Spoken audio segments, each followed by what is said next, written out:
नमस्कार दोस्तों, welcome to olive board. मेरा नाम शुभम है और आप सभी का स्वागत करता हूं मैं आज के सेशन में। आई होप आप सभी बहुत अच्छे होंगे, आप सभी की प्रिपरेशंस बहुत अच्छी चल रही होगी। तो उसी को ऐड ऑन करने के लिए आज का मेरा सेशन है। तो आज हम किस बारे में बात करने वाले? आज हम बात करने वाले हैं 5 important tricks for CAIIB exam. आज हम बात करने वाले हैं 5 important tricks for CAIIB exam. ध्यान से समझिएगा। आप सभी को पता है जुलाई से आपके एग्जामिनेशन स्टार्ट है। अभी आपके पास 2 से सवा 2 महीने रह चुके हैं। So based upon my experience मैंने देखा है बहुत सारे कॉमनली मिस्टेक्स बैंकर्स करते हैं while writing the examination as well as while preparing the same.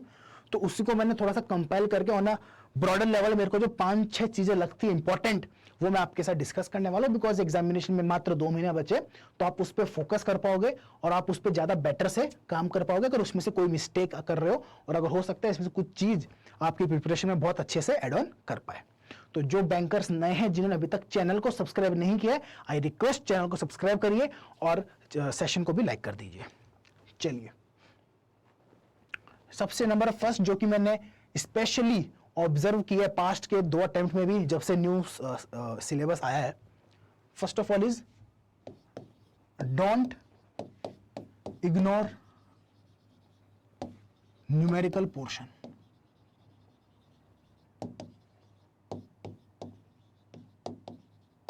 बहुत मैंने ऑब्जर्व किया बहुत सारे बैंकर्स BFM और ABM में न्यूमेरिकल पोर्शन को इग्नोर करके चले जाते हैं। लास्ट सेशन में मेरा बहुत सारे बैंकर से बात हो रहा था, वो ABM का पूरा मॉड्यूल छोड़ के चले गए थे। बिकॉज जून में क्या हुआ था, मॉड्यूल से 10-15 मार्क्स के क्वेश्चन आए थे, जो आए थे वो बहुत ही बेस लेवल के क्वेश्चन थे, एकदम जनरल क्लास इंटरवल और mean median mode sort of वाले क्वेश्चन थे। तो उन्होंने तो मॉड्यूल को बहुत अच्छे से पढ़ा नहीं, या फिर पूरा ही छोड़ के चले गए कि ठीक है 10-15 मार्क्स के तो क्वेश्चन आते हैं, मैं बाकी के 85 में से 50 ले आऊंगा। लेकिन हुआ क्या, दिसंबर में मॉड्यूल करीब करीब 25 मार्क्स का पूछ लिया गया, जिसके कारण बहुत सारे बैंकर्स को प्रॉब्लम हुई। और 25 मार्क्स में कुछ जो है सभी चैप्टर से क्वेश्चन आए थे, तो ऐसा नहीं कि कुछ स्पेसिफिक चैप्टर से ज्यादा क्वेश्चन आए थे, तो जिसके कारण बहुत सारे बैंकर्स को काफी प्रॉब्लम हुई थी। तो मेरा बहुत स्ट्रांगली रेकमेंड करता हूं, गलती से भी अगर मैं ABM की बात करूं तो मॉड्यूल A को न्यूमेरिकल को मत छोड़ के जाना। Same applies with BFM, same applies with ABFM। Numerical portion 10, 15, 20 marks, 25 marks का जितने का भी है, उसको छोड़ के आपको नहीं जाना है। यू नेवर नो, उसका एग्जामिनेशन में हो सकता है वो ज्यादा मार्क्स का। सेकंड थिंग, ज्यादा मार्क्स का नहीं भी आया, अगर लेट्स से 10 मार्क्स का भी आ रहा है, तो हो सकता है बहुत इजी क्वेश्चन आ जाए। अगर आप पूरा ही सब्जेक्ट को, उस पोर्शन को इग्नोर कर दोगे, तो आप इजी लेवल के क्वेश्चन भी सॉल्व नहीं कर पाओगे। जैसे जून में जो बैंकर्स मॉड्यूल को पूरा इग्नोर करके गए थे, वो फ्री के 15 मार्क्स लूज करे उन्होंने, बिकॉज बहुत ही बेसिक लेवल के क्वेश्चन आए थे। तो अगर आपको न्यूमेरिकल टफ लग रहा है, तो सर्टेन जो हार्ड न्यूमेरिकल से या फिर जो बहुत टफ टॉपिक से, 1-2 टॉपिक को छोड़ देना, बट न्यूमेरिकल के पूरे चैप्टर्स को मत छोड़ना। 1-2 सर्टेन टाइप ऑफ क्वेश्चन जो आपको नहीं आते उनको छोड़ दीजिएगा। 1-2 सर्टेन टाइप ऑफ एडजस्टमेंट्स आपको नहीं आते उनको छोड़ दीजिएगा। कंटेंट को पूरे को मत छोड़िएगा, चैप्टर को मत छोड़िएगा। हो सकता है बहुत ही इजी लेवल का न्यूमेरिकल एग्जामिनेशन में, तो one of the most important thing जो मेरे हिसाब से रिकमेंडेशन होगी, न्यूमेरिकल्स को आपको इग्नोर नहीं करना है।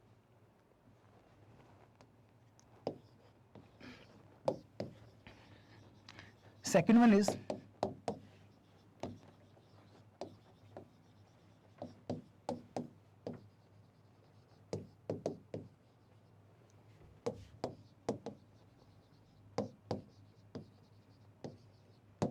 बहुत सारे बैंकर्स क्या होता है, जैसे YT पे मैराथन हुआ या रेगुलर हमारे क्लासेस के नोट्स होते हैं, वो क्वेश्चंस पे बहुत फोकस करता है। क्वेश्चन को एक बार पढ़ लिया, 2 बार कर लिया, वो क्वेश्चन को एज इट इज याद करने की कोशिश करता है। अच्छा, इस टाइप के क्वेश्चन में ये आंसर था, अच्छा प्रायोरिटी सेक्टर में इसका ये आंसर था, ये आंसर था। आपका फोकस होना चाहिए जो आपके क्लास के नोट्स के अंदर जो कंसेप्ट है, उसको आपको मल्टीपल टाइम रिवाइज करना है। Instead of revising multiple time questions को 4 बार पढ़ने से बेटर है कॉन्सेप्ट को 4 बार पढ़ के क्वेश्चन 1 बार कर लेना। क्वेश्चंस को आपको मल्टीपल, बिकॉज मैं आपको जैसे लिख के देता हूं, GIB में क्या रहता है, 4000 क्वेश्चन करोगे ना, उसमें से 100 क्वेश्चन एग्जामिनेशन में आ जाएंगे। मैं ओवरऑल चारों सब्जेक्ट की मिला के बात करूं। CIB में सीधी सी बात है, 4000 करोगे, उसमें से एक भी नहीं आना, उससे मिलता जुलता हो सकता है जाए, बट जो करके जाओगे उसमें से आने की संभावना बड़ी कम है। तो कॉन्सेप्ट का मल्टीपल रिवीजन करना है रेदर देन क्वेश्चंस का रिवीजन करना है। लास्ट टाइम मेरे पास बहुत बैंकर से बात हो रही थी, वो कह रहे थे सर हमने जो मैराथन की पीडीएफ को हमने 10 बार याद कर लिया था, सर क्रैकर कैच की पीडीएफ को हमने 10 बार याद कर लिया था। मेरा प्राइमरी क्वेश्चन था क्लास के नोट्स को आपने कितनी बार पढ़ा था? वो एक बार भी नहीं पढ़ा था। तो क्वेश्चंस को कितनी बार भी रिवाइज कर लोगे उससे आपका गेम नहीं बनने वाला है, लेकिन अगर आपने कॉन्सेप्ट्स को मल्टीपल टाइम रिवाइज कर लिया तो ही वो क्वेश्चंस आपको हेल्प देंगे। ओनली क्वेश्चन से काम नहीं चलेगा। तो मेक श्योर करिए आप नोट्स को, कंसेप्ट्स को मल्टीपल टाइम रिवाइज करिए रेदर देन क्वेश्चंस को। क्वेश्चंस को मल्टीपल टाइम रिवाइज करने से बेटर है कंसेप्ट्स को आपको रिवाइज करना है मल्टीपल टाइम्स। थर्ड मेरी एंड से सजेशन रहेगा,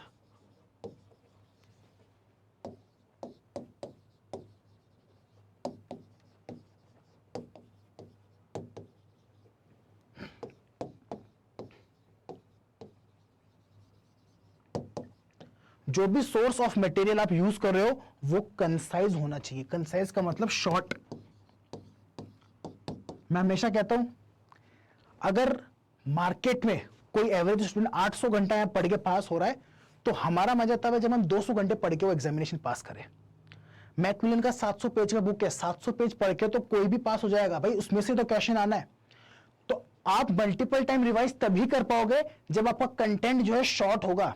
700 पेज 6 बार रिवाइज नहीं हो सकते, और सीआईबी में रिवीजन बहुत जरूरी है जैसे मैं ऑलरेडी बता चुका हूं। तो 700 पेज को आप 6 बार रिवाइज नहीं कर सकते, लेकिन अगर मैंने आपको 120 पेज के नोट दे रखे उसको आप 6 बार रिवाइज कर सकते हो। उसको आप 6 बार रिवाइज कर सकते हो। तो जो आपको क्लास में नोट्स दिए जाते हैं ना वो बहुत ही ऑलरेडी हमने कंसाइज करके रखे हुए होते हैं। मैं ईबीएम की बात करूं, 700 पेज का मैकमिलन का बुक है, मेरे क्लास के नोट्स हैं मात्र 100 पेज के। उन 100 पेज को आप 6 बार रिवाइज कर सकते हो तो आपका गेम हो जाएगा। और सोर्स ऑफ मटेरियल आपका रखिए कंसाइज, जितना हो सके शॉर्ट रखिए। उसके बाद फिर आप मैराथन्स, क्रैकर, ये वो और भी रिवीजन सेशन सब कुछ देख सकते हो। बट आपका जो प्राइमरी बेस ऑफ मटेरियल होना चाहिए वो एकदम शॉर्ट होना चाहिए, वो एकदम कंसाइज होना चाहिए। उसके बिना कुछ नहीं होगा। तो मटेरियल बहुत कंसाइज होना चाहिए for your multiple time of revision, because जब तक वो नहीं होगा तब तक आपका कुछ नहीं बनने वाला है।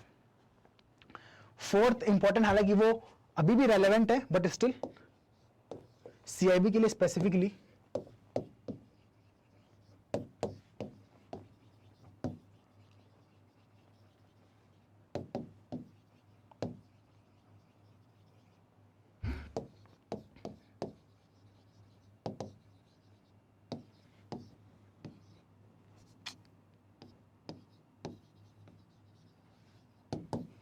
देखिए अगर आप सैटरडे संडे पढ़ते जाओगे ना तो क्या होता है, गैप आ जाता है। तो आप क्या करिए, जितना जल्दी हो सके आपको सीआईबी की प्रिपरेशन स्टार्ट करनी है। अगर आप आज वीडियो देख रहे हो, 1-2 महीना जितना भी बचा है अभी से स्टार्ट कर दिए। सबसे इंपॉर्टेंट बात है डेली पढ़ना है। बिलीव मानिए अगर लिंक आपका टूटेगा ना तो प्रॉब्लम हो जाएगी। तो आपको लिंक को नहीं तोड़ना है, आपको उस रिदम को नहीं तोड़ना है। चल 3 घंटे नहीं हो पा रहा है डेली, 2 घंटा पढ़िए, बट उसको डेली पढ़िए, कंसिस्टेंटली पढ़िए, तो ही आपका होगा। बिकॉज एक आपको सब्जेक्ट का वो तभी समझ में आएगा, लिंकेज सब्जेक्ट का तभी समझ में आएगा, सब्जेक्ट की रिदम आपको तभी समझ में आएगी, तभी आप चीजों को इंटरकनेक्ट कर पाओगे कि अच्छा ओके रेशियो एनालिसिस में वो ये था, ओके अच्छा ये वो वर्किंग कैपिटल, वो सब चीजों को आप रिलेट कर पाओगे अगर आप कंसिस्टेंटली पढ़ोगे। अगर आप गैप स्पीच में लेते रहोगे तो उससे आपका जो है काम नहीं होगा। तो मोस्ट इंपॉर्टेंट चीज जो है वो start preparation as early as possible and be consistent. तो आप जब भी ये वीडियो देख रहे हो तो अगर अभी तक आपने स्टार्ट, हालांकि मैं अज्यूम करो आपने कर रखी होगी, अगर अभी तक भी आपने नहीं करी है सो आई विल एडवाइज जितना जल्दी हो सके आप प्रिपरेशन को स्टार्ट करिए। एंड सेकंड थिंग, कंसिस्टेंट रहिए, जितना हो सके कंसिस्टेंट रहिए। And fifth and the most important, जो कि आप सभी जिन्होंने ऑलरेडी प्रिपरेशन स्टार्ट कर रखी है वो तो इस चीज से बहुत एग्री करेंगे, स्टार्ट मार्किंग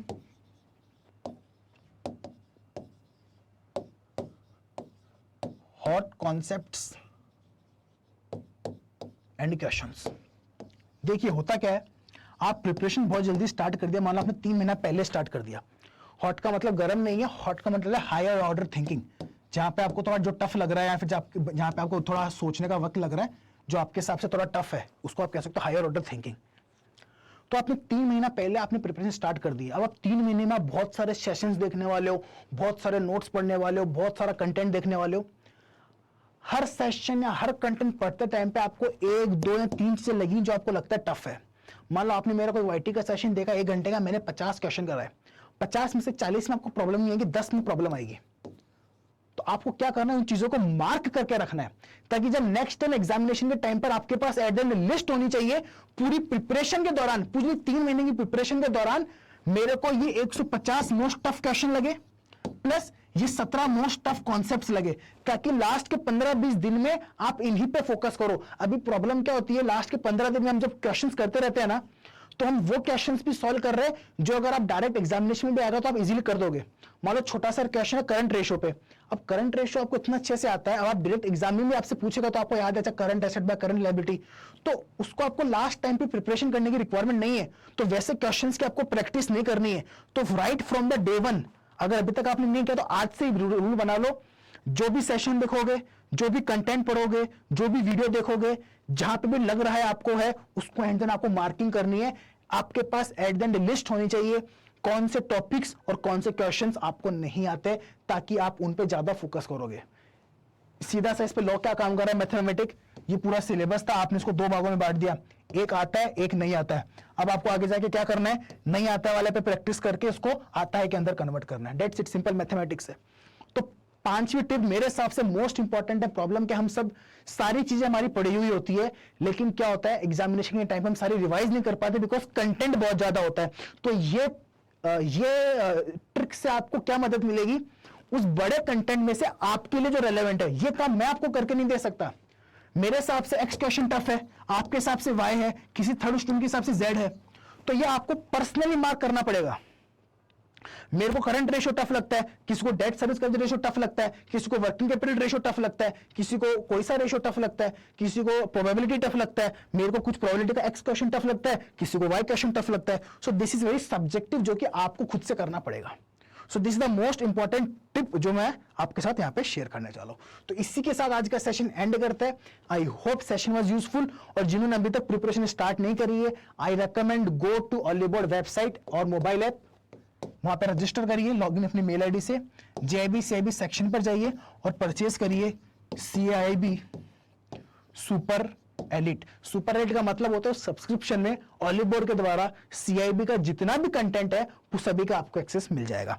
तो अभी हमारा क्रैश कोर्स चल रहा है, जिसमें हम सभी कॉन्सेप्ट्स को रिवाइज करवाते हैं, मात्र 25 से 30 घंटा प्रति सब्जेक्ट। एंड उसके बाद 1 जून से स्टार्ट होगा अपना क्रैकर बैच, जिसमें हम सभी सब्जेक्ट के मोस्ट इंपॉर्टेंट क्वेश्चंस करवाते हैं 25 से 30 घंटे में। तो ओवरऑल आपका 50 से 60 घंटा प्रति सब्जेक्ट में आपका मोस्ट एग्जामिनेशन रिलेटेड कॉन्सेप्ट जो है तैयार हो जाएगा। So you can purchase CIB super elite and start watching crash course and cracker course as soon as possible for your better examination preparation. So I hope session was useful. आपका कोई भी concern है, feel free to reach out to me. Only board का official telegram channel का link description में दिया हुआ है, मोबाइल ऐप वेबसाइट का लिंक भी दिया हुआ है, वहां पे जाके आप परचेज कर सकते हो। You can use the faculty code Shubham for getting maximum discount on the same. बाकी कुछ भी आपका कंसर्न है, always feel free to write. आप यूट्यूब पे लिख सकते हो, टेलीग्राम पे लिख सकते हो, जैसे भी आप कंफर्टेबल हो वैसे आप कनेक्ट हो सकते हो। उसके अलावा कोई भी आपका कंसर्न है, feel free to reach out to me. Video को लाइक करें, चैनल को सब्सक्राइब करें। मिलते हैं नेक्स्ट सेशन में। Thank you so much, have a nice day. आपका दिन शुभ हो। जय हिंद।